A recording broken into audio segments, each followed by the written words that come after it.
Hey y'all, it's me Aribel and welcome to my YouTube channel, and if you are new, please subscribe and don't forget you're awesome.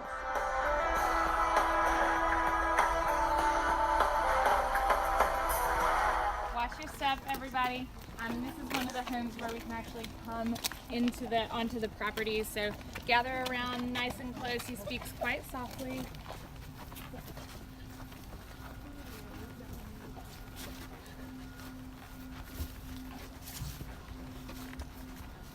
I have to come in kind of close. I can't talk too loud. This old house was built in 1818 by Bernard Barnum Sands, and it had been in the family ever since, until it was sold a few years ago. And of course, not during the occupation. That took place during the late Great Unpleasantness, some folks call the Civil War. Well, during that time, November of 1861 it was, the Northerns came down and occupied Hilton Head. Some folks say they've done it again. It took a few weeks for them to get up here to Beaufort, and when they got here, they found the town had been abandoned by the white population on orders of the Confederate Army. They left behind their homes, their belongings, and their slaves. Well, the occupying forces made what use they could of the houses, belonging to the slaves too, for that matter.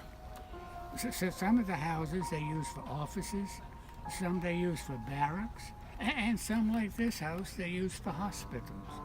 Now this particular house was a contraband hospital.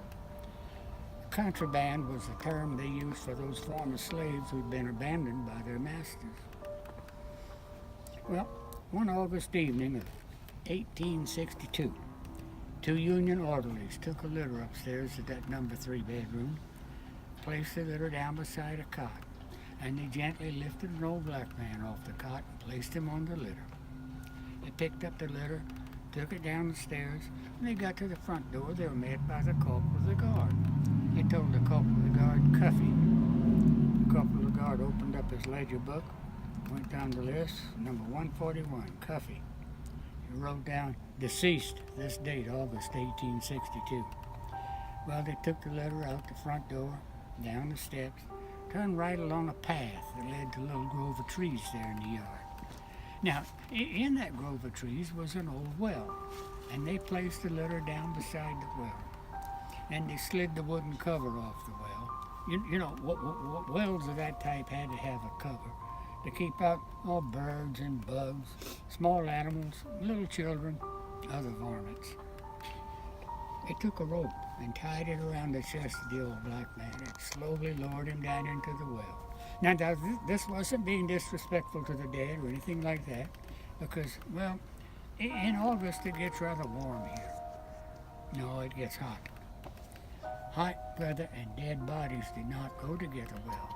If someone died in the evening where they couldn't be buried, they had to find a cool place to store the body to slow deterioration till it could be buried the next day. The bottom of that well is 65 degrees all year round, and that's what they used it for. Well, they put the cover back on the well, picked up the litter, and went about their duties. Now, during that war, the North imposed a war tax on all lands in those states that were in rebellion.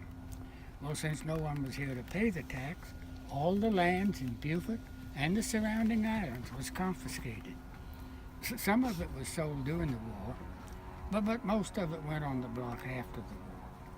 And after the war, some of the families had come straggling back, and the occupying forces, in order to preclude the former owner from knowing when his property is being put up for sale, changed the names of all the streets in Beaufort from the names they currently hold to letters and numbers.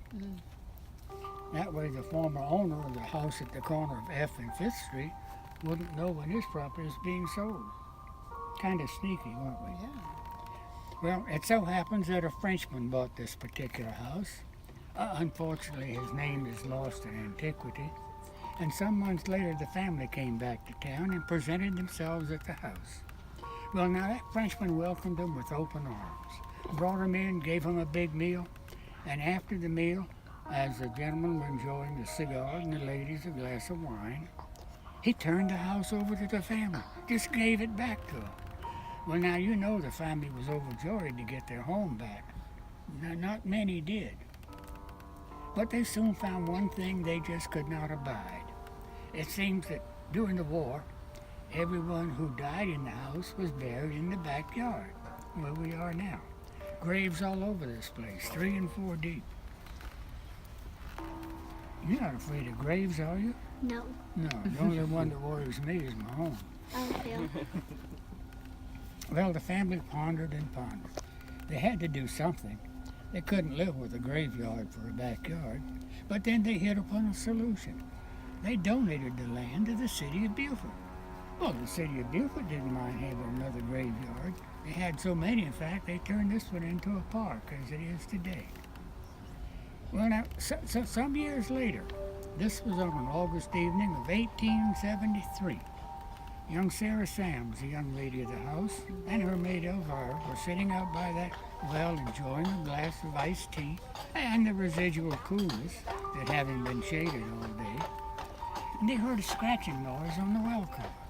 Well, Sarah turned to Elvira and said, "Oh, Elvira, some poor little animal's been trapped in that well again. Come help me slide this cover off and we'll let it out." So they slid the cover off the well, and an old black man climbed up out of the well. Well, Sarah jumped back and said, "My goodness, you've given us a start. What are you doing in my well?" The old man said, "The Yankees put me there, missus." Sarah says, "Yankees, nonsense. Yankees been gone for years. Couldn't have been Yankees." The old man said, "Yes'm, but they're the ones what done it." And he turned and walked across the street to the old lumber yard that was over there then. That's where they made the coffins. Well, Sarah asked Elvira, she says, "Elvira, you know who that was?" Elvira said, "No, but sure resembled my mother's cousin Cuffy." Sarah says, "Oh, it couldn't have been Cuffy. Cuffy died during the war." Elvira said, "Yes'm, but sure do favor. Well, you know, to this day, no young lady in the Sams family has ever tried to escape the August heat by sitting by that well?" "Perhaps not!" "Anyone left behind belongs to me. Excuse me. Would you like to be to join me for supper?" No, yes. Will we standing on a grave while you were talking? You like to stand on No, graveyard? will we? You are, right there. I think know. these posts here represent a grave that's close to town. Oh yeah, they really do too. Stories to tell you before our final stop on the tour. I want to tell you first about Dr. Perry. So you all here at the castle here for non-residents.